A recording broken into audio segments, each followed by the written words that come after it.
The side-scrolling action platformer Mario Bros. Paved the way for over a dozen Mario titles. Mario Bros. Games are some of the most fun games to play. Traversing side-scrolling stages with precise controls, avoiding hazards and enemies with the aid of power-ups such as the Super Mushroom, Fire Flower, and Starman. Mario Bros. Games launched Mario into popularity, making him the celebrity that he is today, being recognized as one of the most popular characters in video games across the entire world. So in this video, I'll be ranking all the new Super Mario Bros. Games from worst to best.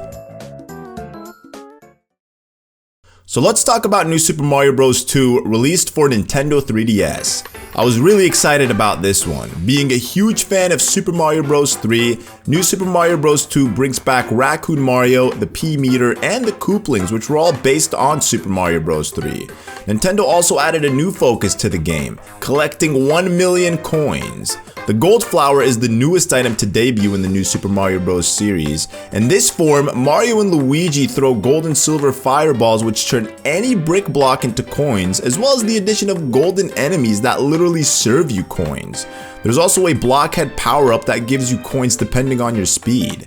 Originally, the developers considered naming this game New Super Mario Bros. Gold, but the 2 was chosen instead as New Super Mario Bros. 2 featured more than enough content to stand alone as its own title. This game isn't far off in terms of gameplay and story from the 2 that came before it. Like New Super Mario Bros., the bottom screen displays a map showing you your progression throughout each level and provides an item slot for storage that was brought back from New Super Mario Bros.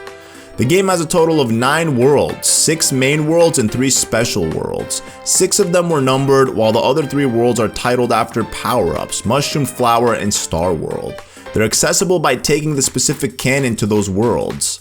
Granted, the multiplayer isn't as much fun as New Super Mario Bros. Wii, as the camera only focuses on 1 player at a time, and only 2 players can play together versus 4.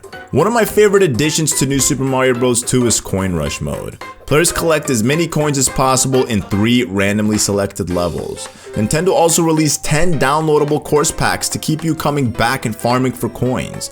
Once you've maxed out at 9,999,999 coins, you unlock the Gold Raccoon Mario statue on the title screen. I know, right? Not much of a reward if you ask me. New Super Mario Bros. 2 is solid enough, but it hasn't really done much to push the series up. The coin gimmick doesn't really add any value to the game. It also retains a lot of the same level design and music showcased in previous Mario Bros. Titles. The levels aren't challenging either. Don't get me wrong, it's not a bad game, but it could have been better. It didn't really bring any new features to the table, which makes it lack that fresh feeling. It honestly felt like a cash grab. Ironically, Mario's motive in this game is to swim in gold and collect as much of it as possible, and that's what it seemed like Nintendo did with this one. I mean, who can blame them? New Super Mario Bros. DS and Wii had over 20 million sales combined when New Super Mario Bros. Was released in 2012. New Super Mario Bros. DS has over 30 million copies sold, and New Super Mario Bros. 2 has 13 million copies sold as of today. Nintendo knew that they were sitting on a cash cow that wasn't going anywhere. Nonetheless, I enjoyed New Super Mario Bros. 2. The graphics are great, the controls are flawless, and it's charming. But it wasn't anything that I hadn't seen before. New Super Mario Bros. 2 can easily be overlooked for its lack of originality. As I mentioned earlier, it's not a bad game, but definitely not better than the first 2 New Super Mario Bros. Games. Therefore, I'll be ranking New Super Mario Bros. 2 the B rank. So, I'll be categorizing New Super Mario Bros. U, Luigi U, and New Super Mario Bros. U Deluxe all in one category. New Super Mario Bros. U Deluxe is a port of New Super Mario Bros. U with the addition of Nabbit and Toadette as new characters. The game also includes New Super Luigi U, the faster, harder version of New Super Mario Bros. U already pre-installed when you buy the deluxe version. So New Super Mario Bros. U was released on Nintendo Wii U shortly after New Super Mario Bros. 2. The game also took advantage of the Wii U gamepad, so you could play the game without using a TV. Using the gamepad also allowed players to put blocks anywhere they wanted to access certain areas and items. Or simply to just use them to annoy your friends, blocking them in their tracks as you played with them. The story is a continuation of New Super Mario Bros. Wii, where Mario goes through 8 worlds to save Princess Peach, encountering the Koopas as bosses along the way. The game retains most of the power-ups from New Super Mario Bros. Wii, with the addition of the Super Acorn. It transforms you into a flying squirrel and allows you to briefly glide across platforms and hold on to walls. The co-op for this game is fun, and it was designed with a cooperative experience in mind. However, for me, this game felt like more of the same Mario we've become accustomed to. New Super Mario Bros. U sticks to the already established mechanics created over time. Not to say that it doesn't work, it does, but it lacks that exciting new creativity. It didn't really feel like a new game.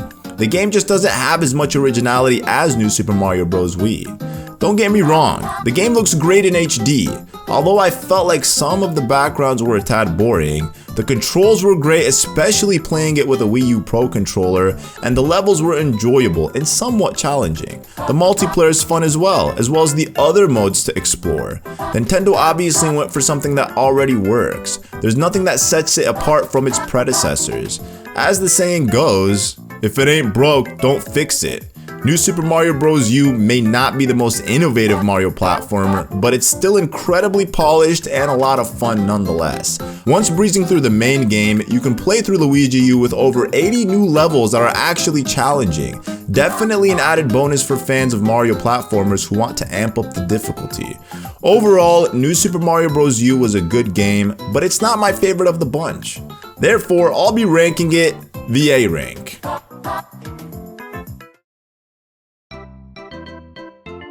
I'll never forget where I was when I first played New Super Mario Bros. DS. I was living in Egypt with little to no access to new games. I owned Super Mario Bros. 3 for Game Boy Advance, which was my favorite game. I mastered it, could speedrun the game, and played it a lot, especially since I had to wait to get new games once or twice a year.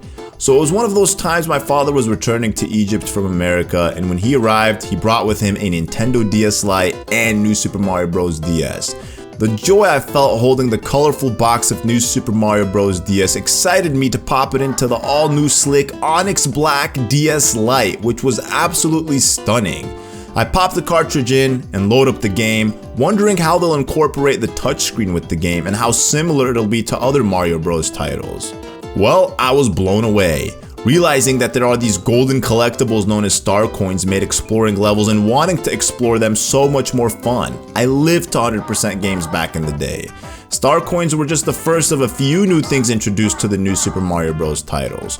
Right when you obtained your second power-up, the item is stored away for later use on the touchscreen, and with just a tap, you can access it, which wasn't possible in any of the other previous 2D side-scrolling Mario titles. Immediately when starting the first level, a Mega Mushroom could be obtained, allowing Mario to grow into a colossal form. With limited time, you have this urge to destroy everything in sight: enemies, blocks, warp pipes, and even the flagpole. Just like other power-ups, this item can be stored in your inventory only if you obtain it from a toad in a toad house, which is quite rare. New Super Mario Bros. Came with 8 worlds, which can be seen on the touchscreen hollowed out at all times. Each world is uniquely themed with skippable levels and mushroom houses. Some worlds have cannons only accessible by finding the secret exit in certain levels leading you to the cannon. Along with the Mega Mushroom, Nintendo also introduces 2 new power-ups, the Blue Shell and the Mini Mushroom. The new power-ups are great, but weren't used enough throughout the game. Each world is colorful and has its own look. Nintendo has managed to take everything great about the Mario Bros. Series and revive it with a new look and fresh but classic mechanics. Hence the word new being slapped onto the title. It is an extraordinary game with great visuals, levels, and music. The addition of multiplayer is also a wonderful bonus. Players can play up against each other in a series of mini games that give Mario Party a run for its money. The legacy of 2D Mario platformers live on through New Super Mario Bros., and it is a game that I can recommend to anyone looking for a trip down memory lane. Therefore, I'll be ranking New Super Mario Bros. DS the S rank. Thankfully, Nintendo didn't make us wait 13.5 years before releasing the next 2D Mario side-scroller after the release of New Super Mario Bros. DS. Not long after, Nintendo followed up New Super Mario Bros. DS with New Super Mario Bros. Wii. It was Nintendo's attempt at recreating the single-player experience of Super Mario into a multiplayer one. The creator of Mario, Shigeru Miyamoto, had long desired to create a Super Mario game with multiplayer. He had attempted to integrate cooperative multiplayer into Super Mario 64, the first 3D game in the series. He ultimately didn't succeed due to hardware limitations. However, with the faster CPU and enhanced capabilities of the Wii, Nintendo was able to bring about New Super Mario Bros. Wii, the first Super Mario game to feature multiplayer gameplay. Up to 4 players, Mario, Luigi, Blue, and Yellow Toad. The story is the same as all Super Mario titles. Peach gets kidnapped by Bowser, and Mario goes through multiple worlds to save her. Yeah, boring. The thing is, New Super Mario Bros. Wii isn't played for its story. It's for the incredible gameplay, especially the 4-player cooperative experience. Players can interact with each other, such as jumping on each other's heads to reach high places. They can also pick up and throw each other, making it where you can either help or compete against one another. Some of the best gaming moments I've had were playing New Super Mario Bros. Wii with my friends. Just like New Super Mario Bros., the star coins serve as the main collectibles in the game, with a secret 9th world that's unlockable by completing the 8 main worlds and locating all the hidden star coins. New power-ups are also introduced, such as the propeller suit, which allows Mario to fly simply by shaking the Wiimote. Then we have the penguin suit. Similar to the ice flower, players can shoot ice balls, slide on ice, and allow for tighter controls on and in water. New Super Mario Bros. Wii also provides a higher level of challenge when compared to its predecessor. The graphics are great, the level design and soundtrack are awesome, and the Koopalings are back. I can easily say that Nintendo has done it with this one. Truly one of the best games for Wii. New Super Mario Bros. Wii earns the S rank, and it's my favorite New Super Mario Bros. game. There you guys have it, my tier list for the New Super Mario Bros. Series. Let me know what yours looks like down in the comments below. I'd love to know. Thanks for watching.